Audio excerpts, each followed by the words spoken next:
자, 몇 해 전 LPGA 여자 프로골프 대회죠. 웨그먼스 대회에서 있었던 일입니다. 마지막 날 주일에 온종일 비가 오는 가운데 경기가 치러졌습니다. 그런데 그 경기에 우리 고구에 신지혜 선수가 참석을 했는데, 이 신지혜 선수가 경기 내내 우비를 입지 않고 경기에 임했던 것입니다. 그를 염려하는 주변의 사람들이 물었습니다. 왜 우비를 입지 않냐? 이렇게 심하게 비가 오는데 하면서 그를 염려하면서 물었는데, 그때 이 신지혜 선수가 그분에게 한 이야기가 이런 겁니다. 비옷에는 스폰서 로고가 달려있지 않아서 입지 않았습니다. 참 융통성이 없다, 고지식하다 생각할 수 있는 그런 답변이었습니다. 근데 그의 말을 들으면서 마음 한켠에 잔잔한 감동이 있는 것을 느꼈어요. 그는 자기를 스폰서해주는 그 기업에 은혜를 나름대로 갖고 있는 거죠. 오랜 동안 스폰서가 없어서 혼자 그 경기에 임했었던 그로서 이제 그렇게 자신에게 스폰서해주는 기업이 감사했던 것입니다. 그래서 비 오는 그날 다른 선수들은 우비를 입지만 그는 우비를 입지 않고 경기에 임했다고 하는 거예요. 제가 그의 말을 들으면서 주의 은혜로 구원받은 우리들이 마땅히 해야 될 일이 무엇인가 하는 그런 생각, 그런 음성이 들리는 것 같았어요. 여러분, 저와 여러분들의 영원한 스폰서는 우리 여호와 하나님인 줄로 믿습니다. 우리 하나님이 우리의 영원한 스폰서 되신단 말이에요. 나를 구원해 주시고 그뿐만 아니라 우리의 삶을 인도해 주시고 보호해 주시고 우리의 삶을 책임져 주시고 공급해 주시는 그런 하나님이 있기 때문에 우리 여호와 하나님은 나의 영원한 스폰서가 된다고 하는 것입니다. 우리는 여러분, 이 영원한 스폰서 되시는 하나님을 가끔 잊고 살 때가 있는 것입니다. 여러분, 세상에 자신을 스폰서해 주는 그런 기업이 고맙고 정말 감사해서 비 오는 날에도 우비를 입지 않았던 그 신선수의 그 마음을 우리가 헤아려 봅니다. 우리의 영원한 스폰서 되시는 우리 여호와 하나님, 그분을 우리가 기억하는 것, 마땅히 구원받은 하나님의 백성들이 이루어져야 될 일이다, 이렇게 생각을 합니다. 비가 오나 눈이 오나 우리 모두가 주께 속했다고 하는 그 사실을 만인에게 드러내는 하나님의 사람들 되시기를 축원합니다. 내가 이 기업의 스폰서를 받는다, 내가 이 기업에 속했다고 하는 것을 드러내기 위해서 굳은 날에도 우비를 입지 않았던 것처럼 우리의 영혼을 구원해 주신 우리 하나님, 나는 그분께 속해 있는 하나님의 사람이라 하는 것을 우리가 드러내고 살아가는 것, 우리 하나님께서 기뻐 받으시는 그런 삶이 될 것이라고 하는 것입니다. 우리에게 구원의 은총을 베푸신 하나님을 세상에 밝히고 살아가야 한다고 한도 그런 의미가 될 것이에요. 세상 사람들에게 꼭꼭 내가 믿는지 아닌지 안 믿는지 아닌지 가리우고 살아가는 것이 아니라 만인이 우리의 삶을 보면서 저 사람은 하나님의 사람이다, 하나님을 정말 신실하게 믿는 사람이다, 하나님이 스폰서가 되시는, 하나님이 책임지시는, 하나님이 보호하시고 인도하시는 하나님의 사람임을 여러분, 우리 모두가 이 한 해는 더욱더 드러내고 밝히면서 하나님께 큰 영광 돌릴 수 있기를 축원합니다. 오늘 본문의 말씀이 그런 내용을 좀 담고 있다고 여깁니다. 오늘 본문에서 이사야는 바벨론의 포로로 잡혀가 있는 이스라엘 백성들, 긴 세월 동안 고난당하고 고통 가운데 있었던 그 백성들에게 하나님께서 그들과 관계 회복을 이루시기 원한다고 하시는 그 말씀을 선포하고 있습니다. 이사야서 58장 9절 말씀 같이 읽겠습니다.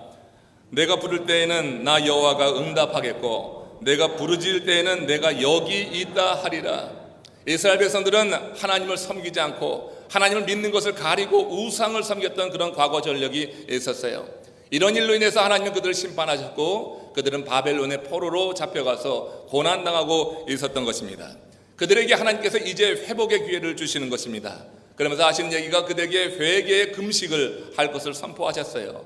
회개하며 금식하고 그리고 하나님과 바른 관계를 맺기를 원하는 그런 말씀을 58장 앞부분에서 전해주고 있습니다. 그리고 오늘 이 본문에서 보듯이 내가 부를 때 나 여호와가 응답하겠고 내가 금식하며 부르짖을 때 내가 여기 있다 하리라 하면서 하나님이 그 백성과 다시 바른 관계 안으로, 이 백성이 회개하며 금식하며 하나님을 찾을 때 하나님께서 그들과 바른 관계 안에서 다시 그들과 삶을 시작하실 것을 약속하시는 그런 말씀입니다. 그리고 그들이 온전히 관계가 회복됐을 경우에 임할 축복에 대해서 58장 11절에서 이래 말씀하시는데 한번 같이 읽어봅니다. 너는 물된 동산 같겠고 물이 끊어지지 않은 샘 같을 것이라. 이 말씀은 상당히 시적 표현이지만 그 이스라엘 백성들에게 굉장히 공감이 되는, 그 지역에 사는 사람들에게는 이것보다 더 큰 복이 없는 그런 약속이 될 것입니다. 너는 물된 동산 같고 물이 끊어지지 않은 샘 같을 것이라. 그들이 모든 그들의 잘못 허물을 회개하고 금식하며 여호와 하나님의 이름을 불러서 하나님과 바른 관계 안으로 들어가게 될 때 하나님께서 그들에게 이런 약속, 물된 동산과 같고 물이 끊어지지 않은 샘 같을 것이다. 그냥 듣기만 해도 마음속에 여러분 어떤 꿈틀대는 그런 기쁨이 있지 않습니까? 여러분들에게도 이런 복이 임하시기를 축원합니다. 올 한 해 물된 동산과 같은 복이 임하시기를 축원합니다. 물이 끊어지지 아니하는, 그래서 메마른 땅에서도 하나님께서 공급하시는 은혜가 넘치는 그런 삶을 누리기를 원합니다. 이사야는 그런데 이 복을 누리기 위해서 선행되어야지 될 두 가지 조건을 오늘 본문에서 말씀하고 있어요.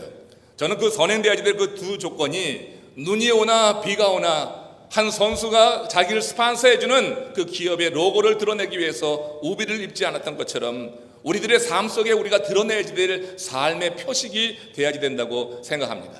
구원받은 하나님의 사람들, 영원하신 여호와 하나님을 스폰서로 둔 우리 하나님의 사람들이 생활 속에서 지켜야지 될, 누구나 볼 수 있게 지켜야지 될 그런 삶의 표식이 아니냐는 겁니다. 먼저 이사야서 58장 9절에 보면은 너희 중에서 멍에와 손가락질과 허망한 말을 제하여 버리라 했습니다. 자, 하나님께서 그들과 관계 회복을 이루시고 약속하신 그 놀라운 복, 그 은총, 풍성한 삶을 허락하시기 전에 그들은 바로 이런 하나님께 속한 증거로 이런 모습으로 살아가야지 됐다고 하는 거예요. 멍에와 손가락질과 허망한 말을 제해버리라. 멍에라고 하는 것은 타인을 압제하는 것을 의미합니다. 손가락질은 말 그대로 남을 비방하고 멸시하고 조롱하는 것을 말합니다. 허망한 말이라고 하는 것은 거짓된 예언 또한 사수를 의미합니다. 여러분, 사람이 가난하고 없고 눌려 있으면 서로 격려하고 살면 좋은데 이상하게 세상 사람들 보면요, 없으면 없는 대로 더 이렇게 더 사악하게 살아가는 것을 봅니다. 더 그 가운데 압제를 합니다. 자신이 압제를 당하였으면서도 자기보다 또 약한 자를 또 압제하는 그런 모습이 세상 사람들 가운데 보이고 있습니다. 다른 사람에게 손가락질 당하고 비방당하고 조롱당했으면서도 또 함께 있는 더 약한 자를 또 그렇게 조롱하고 비방하는 모습을 보게 됩니다. 이게 여러분 인간 사는 세상 사람들의 모습인데, 하나님께서는 이스라엘 백성들이 그 고난 가운데 있는데, 바벨론의 포로 가운데 있는데 그들이 하나님과 온전한 회복을 이루어서 하나님이 약속하신 그 은총을 누리려고 하면은 바로 이와 같이 그들이 하나님의 사람이라고 하는 그런 구원받은 표식을 보이라고 하는 것입니다. 너희 중에 멍에와 손가락질, 허망한 것을 제하여 버리라고 하는데, 여러분 가만 보면 이 세 가지가 뭡니까? 공동체의 연합을 깨는 그런 사악한 것이 아닐 수가 없어요. 멍에도 그렇고 손가락질도 그렇고 허망한 말도 한 믿음의 공동체를 깨는 아주 사악한 것이라고 하는 것입니다. 그러니까 우리 하나님께서 원하시는 것이 뭐냐면 믿음의 사람들이 모이는 그 공동체에 일치된 삶을 원한다고 하는 거예요. 그 믿음의 공동체에 멍에가 지어지고 손가락질이 있고 허망한 말이 오고 가게 될 때 그 믿음의 공동체는 깨지게 되어 있는 것입니다. 여러분, 2014년을 살아가는 우리들에게 하나님께서 이 말씀을 주신 것을 귀담아 듣기를 주의 이름으로 축원합니다.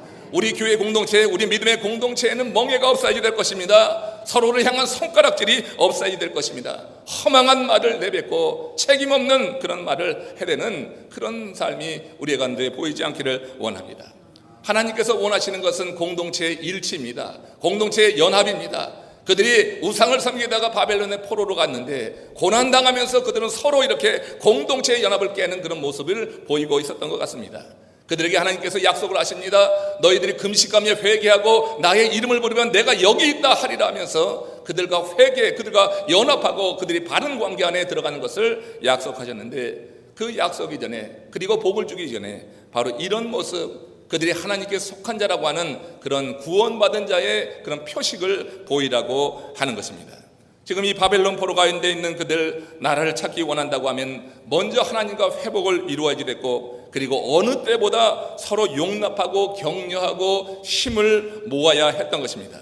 누구의 탓을 하며 동족을 압제하고 비방하고 모방하는 것을 행해서는 안 된다고 하는 것, 이것이 그들이 누리게 될 물된 동산 같고 물이 끊어지지 않은 샘 같은 하나님의 축복을 누리기 위해서 먼저 전제로 살아가야 될 삶의 모습이 되었다고 하는데, 두 번째는 이사야서 58장 10절에 있습니다. 같이 읽어봅니다.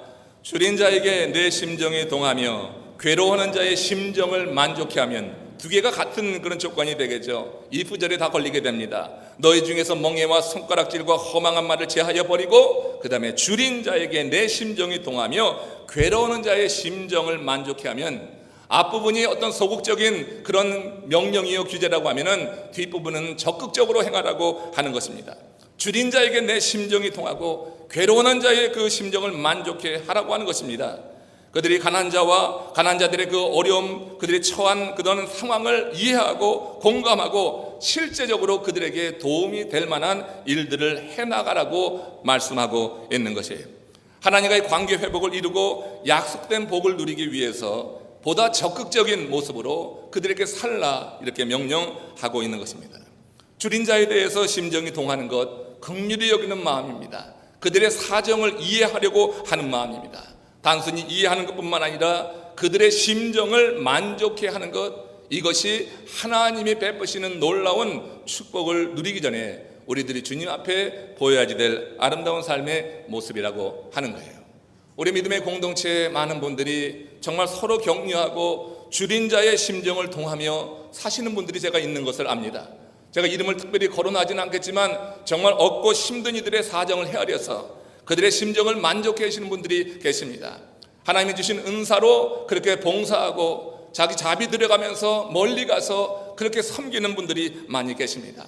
내 심정이 동한다, 줄인 자에게 내 심정이 동한다고 하는 것, 하나님께서 우리에게 베푸시는 그 귀한 복을 누리는 아주 귀한 전제라고 하는 것이에요.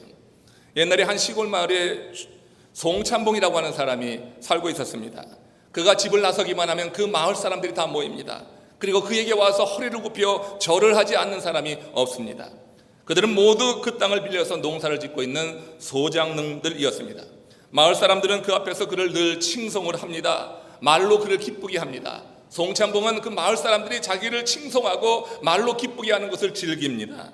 그런데 어느 날 비가 세차게 내리던 늦은 밤이었습니다. 뚝길을 걸어서 집으로 돌아가던 송찬봉이 사고를 당했습니다. 뚝길에 미끄러져서 거칠게 흐르던 황토개천에 빠져버린 것입니다. 선슬결을도 없이 급리에 빨려 내려가던 이 송찬봉, 그만 정신을 잃고 말았습니다. 한참 지나서 정신을 차렸을 때 자신의 목숨을 구해준 자가 소장농 임서방이라고 하는 사실을 알았습니다. 이 송찬봉은 자신의 논 12마지기를 경작하고 있는 그런 작년 가을 그 일로 인해서 모질게 그를 책망했던 그런 사람이었습니다. 그래서 그는 생전 처음으로 큰 선심을 가지고 이 임서방에게 이렇게 말했습니다. 이보게, 임서방, 자네가 경작하고 있는 논 12마지기를 내가 자네에게 주겠네. 그런데 이 임서방의 대답이 아주 뜻밖이었어요. 송찬봉님, 뜻은 고맙지만 사양하겠습니다. 송찬봉은 깜짝 놀랐습니다. 땅 한 평 없는 가난뱅이가 논 12마지기를 거절하다니 이유를 알 수가 없었습니다. 물었습니다. 좀 채 입을 열지 않던 그 임서방이 마침내 이렇게 말을 하는 거예요. 찬봉님, 논은 필요 없으니 제발 찬봉 어른을 제가 살려줬다는 말을 입 밖에 내지 마십시오. 소문이 나면 소인은 마저 죽습니다. 이런 말을 했다고 하는데, 이 송찬봉의 머리가 하얘지는 것입니다. 사람들이 그에게 와서 굽실굽실대고 그를 말로 칭찬하고 그렇게 높였지만 그가 그 마음이 그 송찬봉을 진심으로 존경해서 한 것이 아니라고 하는 사실을 그 말 한마디를 통해서 알게 되었어요. 송찬봉은 깊이 회개했습니다. 반성했습니다. 지나온 날을 돌아보면서 소장민들의 논밭을 모두 돌려주기로 작정을 했습니다. 송찬봉이 진심으로 그들의 형편을 이해하고 그들의 사정을 만족해 주자 마을 사람들이 그 송찬봉에게 마음에서 우러나오는 존경의 인사를 하기 시작했다는 옛날 이야기입니다. 여러분, 우리 하나님은 줄인 자, 고난당하는 자를 따뜻하게 대하는 자를 축복하십니다. 줄인 자의 그 사정을 통하고 그 괴로워하는 자의 그 사정을 만족해 하는 자를 하나님은 기억하시는 것입니다. 줄인 자의 사정을 알고 그와 함께하는 자의 그 삶을 하나님께서는 기뻐하시는 거예요. 여러분, 한 예로 요셉의 이야기를 봅시다. 창세기 40장 6절 말씀 보십시오. 같이 읽어봅니다. 아침에 요셉이 들어가 보니 그들에게 근심빛이 있는지라. 여러분, 요셉이 누굽니까? 그 이복 형제들이 그를 팔아버렸습니다. 인신매매를 당해서 애굽으로 가서 종살이하게 됩니다. 종살이도 힘든데 그만 그 집 와이프의 모함으로 인해서 옥살이까지 합니다. 죄인이 되고 말았습니다. 자신의 인생을 생각하면 얼마나 기가 막혀요. 아버지의 사랑을 독차지하며 살았던 그런 존재입니다. 채색옷을 혼자 입고 아버지의 그런 극진한 사랑을 받고 살던 요셉이 이렇게 형들의 시기심을 받아서 팔려가게 되고 인신매매당해 노예살이하고 그것도 모자라서 이제 옥살이까지 하게 됩니다. 죄인이 되었습니다. 무고한 이 요셉이, 늘 하나님을 인식하고 하나님 앞에 살던 요셉이 고난 가운데 있습니다. 여러분, 이 정도 되면은 자신의 삶을 한탄할 만한 겁니다. 자신의 인생에 대해서 회의가 들 수 있습니다. 그런데 여기 본문에 보십시오. 아침에 요셉이 들어가 보니 그들에게 근심빛이 있는지라. 요셉은 자신의 그 형편 사정 그것보다 함께 옥살이하고 있는 그 죄수들의 얼굴빛을 살폈다고 하는 것입니다. 그들을 바라보니 근심빛이 있는지라. 요셉은 환난당한 자, 누린 자, 고난당하는 자의 그 사정을 지금 이렇게 동하고 있는 것이에요. 그리고 그들에게 실제적인 도움도 주게 되었습니다. 요셉은 이 감옥 안에서 그 동료들의 얼굴빛을 살피면서 그들에게 도움의 손길을 내밀었고, 그 도움의 손길을 내밀었던 이 요셉은 감옥 안에서도 인간성을 잃지 않고 살 수 있었다고 하는 거예요. 이는 그에게 어려움 당한 이웃에게 심정이 동하는 그런 마음이 있었기 때문이라고 하는 거예요. 여러분, 사람이 힘들어지면 자기 보기도 바쁩니다. 자기 앞에 일을 해결하기도 정말로 분주합니다. 누가 남의 얼굴빛을 살핍니까? 내 얼굴빛이 변해가는데 남의 얼굴빛 살피고 그거 해결해주기 위해서 다녀간 사람은 그야말로 오지랖이 높다고 말을 할 겁니다. 이 요셉은 그런 사람이었어요. 요셉은 주께서 말씀하신 그대로 살았던 것입니다. 이러고 보니까 우리의 삶을 파괴하는 것은 나쁜 환경이 아니라 자신의 메마른 마음이다 하는 것을 알 수가 있어요. 우리의 삶을 파멸케 하고 정말 좌절케 하고 절망케 하고 우리의 삶에 참으로 고통스럽게 되는 것은 환경 때문이 아니라고 하는 거예요. 요셉의 환경이 얼마나 많이 변해갔습니까? 그 아버지의 사랑을 받던 그가 그 노예살이 할 때 그 환경은 정말 비교가 안 될 것입니다. 이제 옥에 떨어졌습니다. 그 환경을 보면은 정말로 이와 같은 일을 할 수가 없는 것입니다. 그러나 그는 그 가운데서도 마음이 메말라지질 않았다고 하는 거예요. 마음이 메말라지지 않는 사람들이 고난당하는 자, 줄인 자의 사정을 동하게 되는 줄로 믿습니다. 내 마음이 메말라지면은 그렇게 할 수가 없는 것입니다. 그러고 보니까 이처럼 내 자신을 파괴하고 내 삶을 절망적으로 이끄는 것은 환경이 아니라 나의 메마른 마음이다 하는 것입니다. 여러분, 하나님은 이렇게 관계 회복을 이룬 자들이 누리게 될 그런 복에 대해서 약속을 하십니다. 지금 전제 조건으로 그들이 구원받은 자로서 이렇게 아름다운 모습, 하나님이 기뻐하시는 모습으로 살게 될 때 그들에게 약속하신 복을 오늘 한번 본문에서 한번 살펴보겠어요. 이사야서 50장 10절입니다. 함께 읽습니다. 내 빛이 흑암 중에 떠올라 내 어둠이 낮과 같이 될 것이다. 자, 이 말씀 참 귀합니다. 지금 이 두 가지 일을 행하게 되면 그런 얘기예요. 이 전제 조건, 이 일을 이루게 되면 너희가 하나님과 바른 관계 안에 다시 회복이 되어서 이와 같은 일을 이루면서 하나님께 속했다고 하는 것, 여호와 하나님을 영원한 스폰서로 여기고 그 하나님 앞에 속한 자로서 이렇게 산다고 하면은 어떤 일이 일어난다고 하는 거예요. 내 빛이 흑암 중에서 떠오르겠다. 내 빛이 흑암 중에서 떠오른다. 하나님이 그에게 주시는 빛이 있습니다. 하나님이 그 사람만을 위해서 비추시는 그런 빛이 있는 것입니다. 그 빛이 그 사람의 심령을 비추게 된다고 하는 거예요. 흑암 중에서 떠올라서 내 어둠이 낮과 같이 될 것이다. 하나님께서 이렇게 살아가는 사람들에게 각자에게 맞는 하나님의 은혜의 빛을 비춰주시는 것입니다. 그 빛이 임할 때 우리의 마음의 흑암이 사라지게 되는 것입니다. 내 어둠이 사라지게 되는 것입니다. 그리고 낮과 같이 된다고 하는 거예요. 하나님께서 우리를 회복시키실 때, 하나님께서 우리의 복을 주실 때 가장 먼저 이루시는 것이 우리의 마음의 이런 변화라고 하는 것입니다.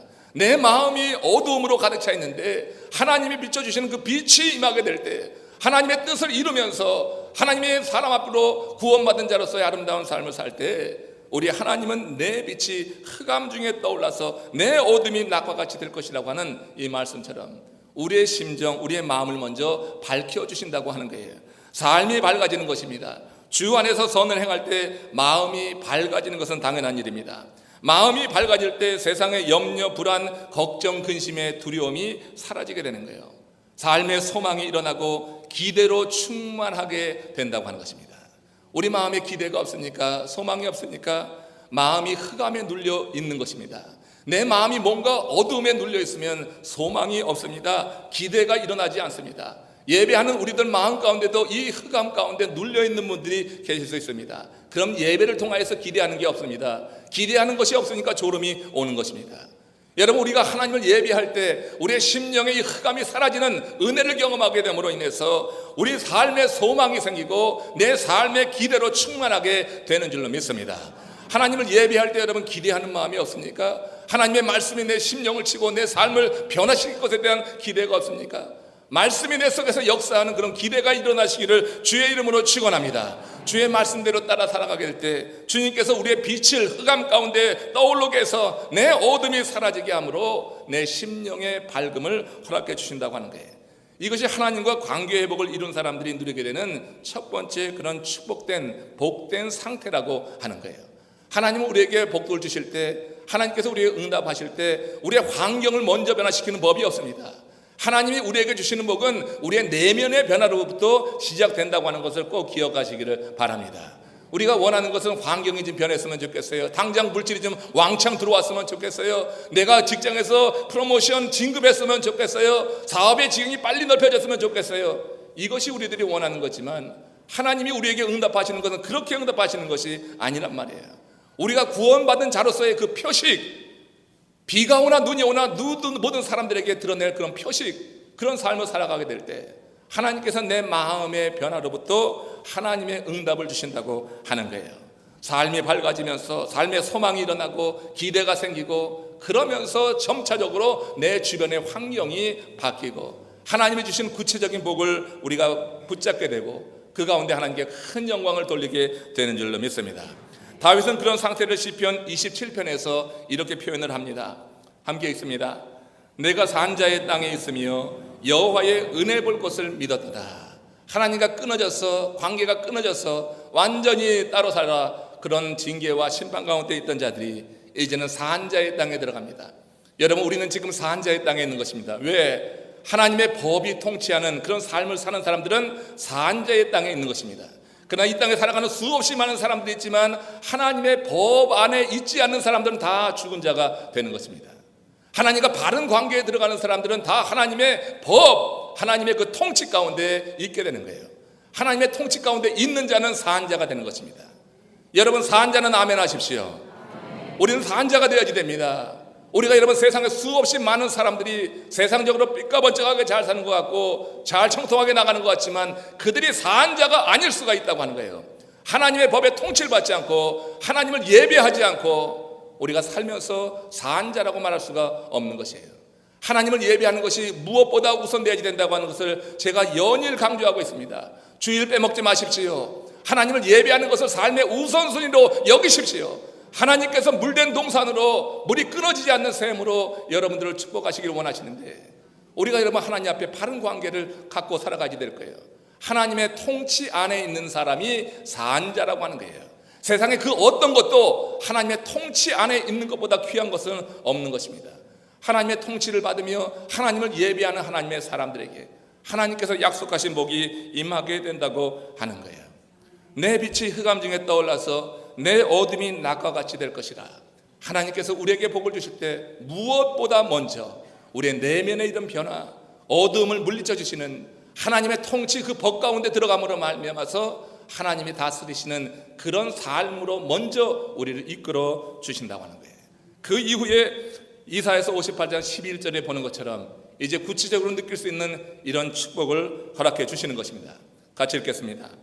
나 여호와가 너를 항상 인도하여 마른 곳에서도 내 영혼을 만족해 하며 내 뼈를 경고케 하리니 너는 물된 동산 같겠고 물이 끊어지지 아니하는 샘 같을 것이다. 여호와가 항상 인도하는 삶, 하나님과 동행하는 삶처럼 복된 삶이 없는 것입니다. 이 사실을 믿음으로 고백하시기를 바랍니다. 여호와 하나님이 항상 동행하는 거예요. 항상 내 삶을 인도하는 것, 이것처럼 복된 것이 없습니다. 여기 본문에 보십시오. 마른 곳에서도 내 영혼을 만족해 한다고 그랬어요. 여러분, 삶이 마르면은요 고통스러운 것입니다. 물질이 마르든지 건강이 마르든지 뭐든지 마르는 것, 결핍이라고 하는 것은 우리에게 고통을 주게 되어 있습니다. 그건 세상 사람들이 그렇게 느낍니다. 그러나 여러분 앞에 보십시오. 나 여호와가 너를 항상 인도하여, 이 얘기가 있습니다. 우리 주께서 항상 인도하는 그런 삶을 사는 사람, 하나님의 법의 통치 가운데 있는 사람들은 마른 곳에서 무엇보다 먼저 그 영혼의 만족함이 있다고 하는 거예요. 세상 사람들은 마른 곳에서 견디지 못합니다. 경제가 마르고 건강이 마르면은 인생 끝났다고 생각합니다. 건강이 없으면 돈이라도 있어야 되는데 돈도 없어. 그럼 여러분 포기합니다. 좌절합니다. 그러나 하나님의 인도하심을 받는 사람들, 항상 주님의 인도하심을 받게 될 때 마른 곳에서도 우리의 영혼이 먼저 만족하는 거예요. 하나님이 주시는 복의 절차예요. 내 영혼의 만족함이 있다고 하는 것 너무너무 귀하지 않습니까? 모든 것이 마른 곳에서도 자족하고 견고히 설 수 있기 때문에 이 영혼의 이 푸르름이 있다고 하는 것, 만족함이 있다고 하는 것은 참 귀한 복이 아닐 수가 없어요. 그 심령에 끊이지 않는 샘 솟는 하나님의 말씀이 흘러가고 있는 것을 말씀하고 있는 것입니다. 물이 귀했던 근동에서 물된 동산, 물이 끊어지지 않는 그런 샘이라고 하는 것은 풍요와 생명을 말합니다. 이건 풍요와 생명을 의미하여 참된 생명 풍요의 원천이 되시는 하나님께서 영원히 함께 하실 것이다.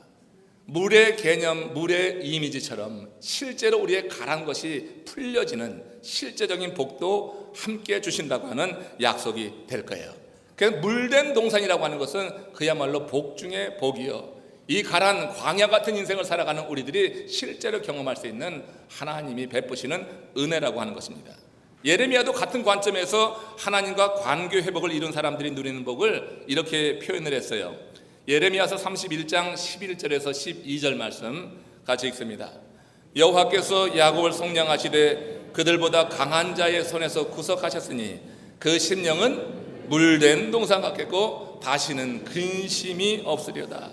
시대를 초월해서 하나님과 관계 회복을 이룬 사람, 그리고 하나님께서 보기 원하시는, 내게 속했다고 하는, 내가 너의 스판사라고 하는 그런 증거로서 이 아름다운 표식을 세상에 드러내며 살아가는 그 사람들에게 우리 하나님께서는 동일한 복을 주시는 거예요.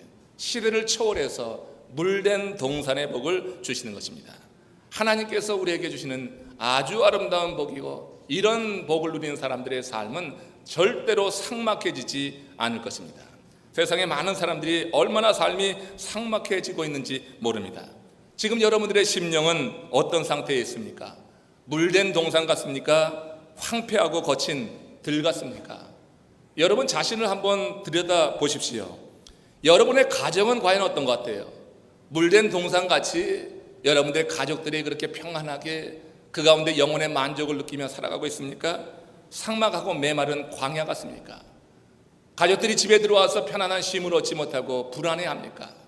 여러분 깊이 생각해 보십시오. 여러분의 남편과 아내의 심령 상태는 과연 어떻습니까? 함께 앉아서 예배는 드리지만 여러분 그 마음의 심령의 상태가 혹시 메말라 있지는 않습니까? 서로 신뢰하며 모든 것을 나누고 있습니까? 마음이 메말라서 서로 견제하고 있습니까? 우리가 여러분 아내와 남편 사이에 아름다운 삶, 영혼의 이 만족을 누리는 그런 삶, 하나님께서 주시는 물된 동산과 같은 축복을 누릴 때 우리는 서로 신뢰하며 나누며 살게 될 줄로 믿습니다. 그렇지 않으면 메말라서 서로 견제하는 그런 삶을 산다고 하는 거예요. 지난주에 이런 여론조사가 있었어요. 만약 로또 1등에 당첨된다고 하면 당신은 누구에게 가장 먼저 알리시겠습니까?